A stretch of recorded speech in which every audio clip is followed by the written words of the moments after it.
জয়গুরু পরম প্রেমময় শ্রী শ্রী ঠাকুর আমরা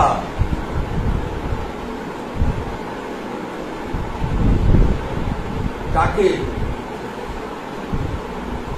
প্রেমময় বলি। তার একটা নিগুড় তত্ত্ব আজকে খুব সংক্ষেপে আমি আলোচনা করছি। আপনারা জানেন শ্রী শ্রী ঠাকুর একবার ঘোড়ার গাড়ি করে যাচ্ছিলেন।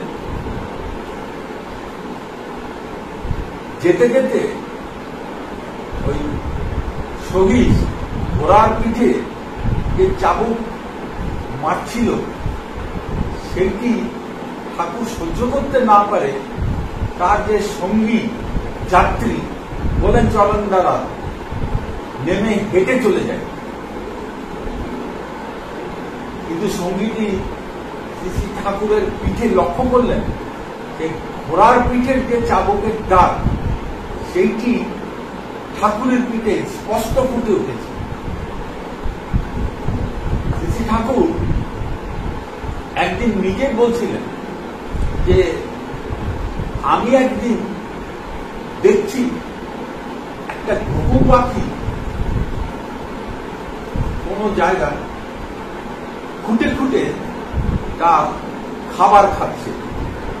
তাকিয়ে থাকতে থাকতে মনে হলো আমি যেন খুঁটে খুঁটে খাচ্ছি। আবার একদিন বলছেন যে একদিন দেখছি একটা শকুন একটা মৃত পচা গরুর মাংস খাচ্ছে বসে বসে।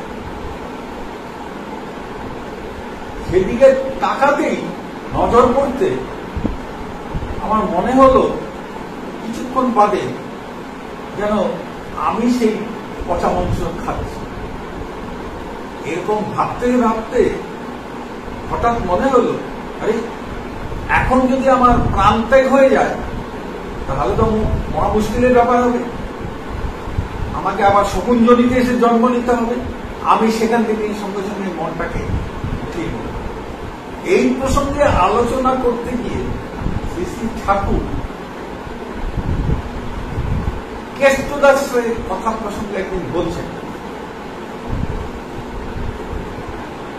অ্যাপ্যাথি তিনটে শব্দ, অ্যাপ্যাথি, সিম্প্যাথি এবং এমপ্যাথি।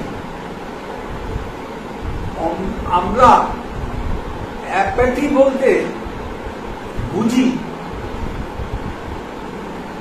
বিদ্বেষ, বিদ্বেষ ভাবাপন্ন।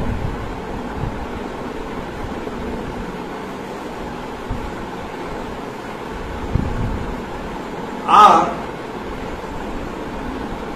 সিম্প্যাথি বলতে বুঝি সহানুভূতি। এই শব্দগুলোর সাথে আমরা খুব পরিচিত আছি, কিন্তু একটা শব্দ এমপ্যাথি, এই শব্দটা কিন্তু আমরা জানি না, সাধারণভাবে জানি না। এমপ্যাথি মানে হচ্ছে সহানুভূতি নয়, সহমর্মিতা। মানে প্রেম।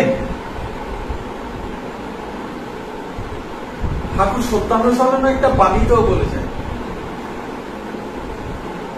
বিস্তারে অস্তিত্ব হারাও কিন্তু নিভে যেও না। বিস্তারী জীবন, বিস্তারী প্রেম। অর্থাৎ ওই যে ঘুঘু পাখি, ওই যে ঘোড়া, ওই যে শকুন, এর মধ্যে তিনি বিস্তারে গিয়ে বিস্তৃতি লাভ করে তাই হয়ে যাচ্ছেন। অর্থাৎ তাই হয়ে পাখি বা ঘোড়া বা শকুন হয়ে তার অনুভূতিগুলি নিজে অনুভব করছেন।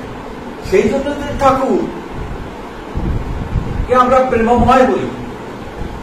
তিনি যেমন কারো দুঃখে অত্যন্ত কাতর হয়ে পড়তেন, আবার কারো সুখে অত্যন্ত তৃপ্ত এবং সুখ বোধ করতেন। কারণ তিনি যে সবার মধ্যে বিদ্যমান। ঠাকুর নিজ ভাববাণীতে এক জায়গায় বলেছেন, দেখ সবার মধ্যে আমি বিদ্যমান, আমি আত্মা পরম ব্রহ্ম। অর্থাৎ সমস্ত জীবাত্মায় পরমাত্মা রূপে তিনি অধিষ্ঠান করেন। তার এই অধিষ্ঠানের মূল বিষয়টা হল প্রেম, নিখাদ প্রেম। অর্থাৎ প্রেমে বিস্তার লাভ করে তিনি প্রত্যেকের মধ্যে অধিষ্ঠান করতে সক্ষম হয়। এখন এই প্রেমের কথাটা কেন বলা হলো তুললাম। আমরা ঠাকুর যে সাধনা আমাদের দিয়েছেন, কিশোরী তাকে একদিন বলছিলেন, নাম এবং প্রেমই তোমাদের প্রধান সহায় বলে জেন। অর্থাৎ আমরা যে সৎসঙ্গী হয়েছি, আমরা যে ঠাকুরের মানুষ হিসেবে নিজেদেরকে গড়ে তোলার জন্য একটা চেষ্টা অন্তত করে যাচ্ছি, তার মূল কিন্তু হচ্ছে নাম এবং প্রেম। প্রেম ঠাকুর ভাববাণীতেও বলেছেন, name and love can own everything. Love and name can conquer I. Conquer the universe. Because I is universe. অর্থাৎ এই বিশ্ব ব্রহ্মাণ্ড আমি। আমাকে যদি উপলব্ধি করতে চাও, আমাকে যদি অনুভব করতে চাও, তাহলে তার প্রধান সহায় হচ্ছে নাম এবং প্রেম, নেম অ্যান্ড লাভ। এবং যে আমাকে জয় করবে সে বিশ্ব জয় করতে পারে, সে বিশ্ব ব্রহ্মাণ্ড জয় করতে পারে। এই নাম এবং প্রেম কি করে হয় এইটুকু সংক্ষেপে খালি বলছি। আপনারা জানেন সমুদ্রে হিমশৈল থাকে, অর্থাৎ বরফের পাহাড়। এই বরফের পাহাড়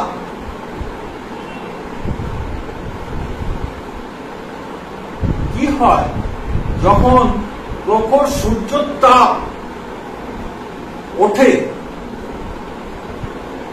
উদীয়মান হয় যখন সূর্য, সেই প্রখর সূর্যোত্তাপে বরফ গলে যায়। কিন্তু গলে কি হয়? মিলে যায়। প্রথমে গলে যায়, তারপর মিলে যায়। মিলে যায় কেন? মিলে যাওয়ার কারণ হচ্ছে টান। অর্থাৎ জল হলো বরফের উৎস, ওই উৎসের দিকে টান তার সহজাত। ওই যে টান, উৎসের মিলনের যে টান, ওই টানটাই হলো প্রেম। প্রথমে বরফটা গলে, তারপরে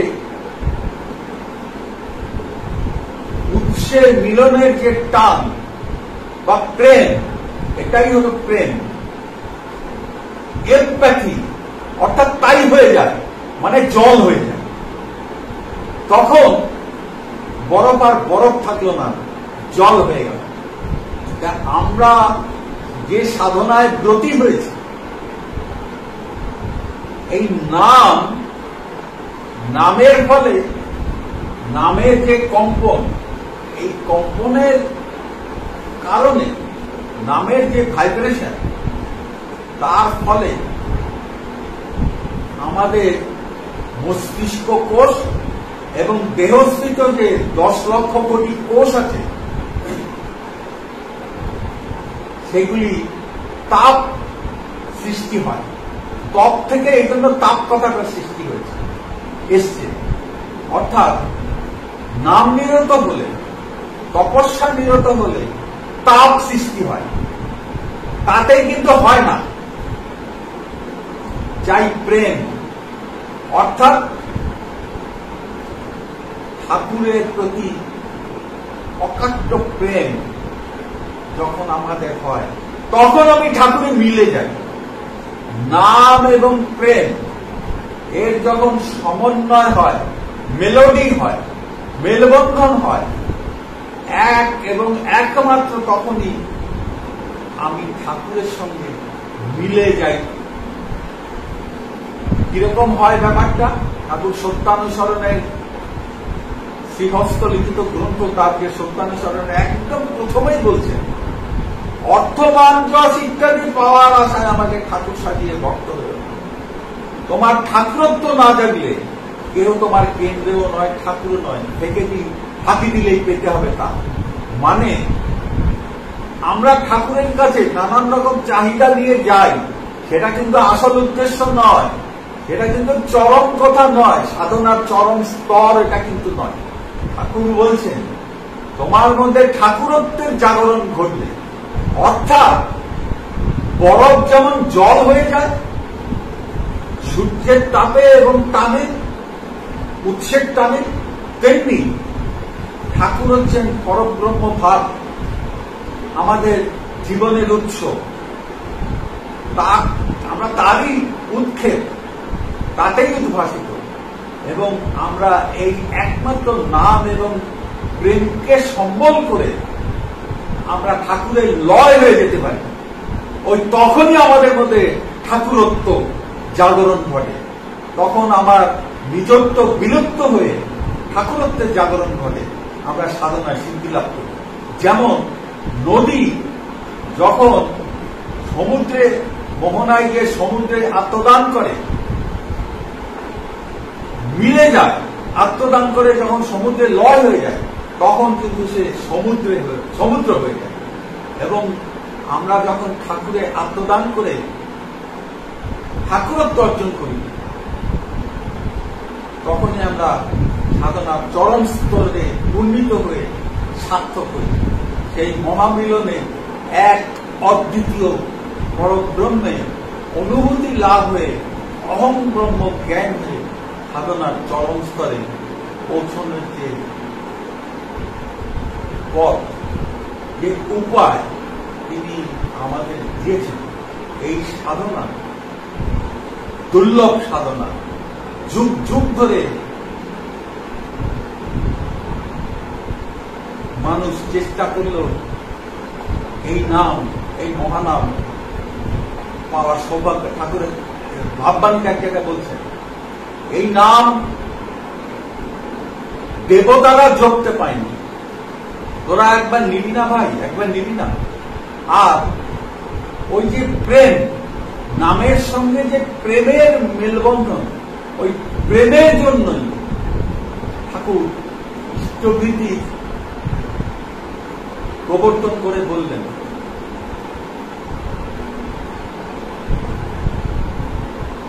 ইষ্টভীতি, ইষ্টের ভরণ পোষণের মধ্য দিয়ে আমরা তার প্রতি যে প্রেমের জাগরণ ঘটে, একমাত্র তখনই আমরা নামে এবং প্রেমে সম্মিলনে, মেলবন্ধনে আমরা সাধনার চরম স্তরে পৌঁছে এই মানব জীবনকে, দুর্লভ মানব জীবনের এই যে সুযোগ আমাদের সামনে, তাকে সার্থক করে তুলতে পারি। জয় গুরু।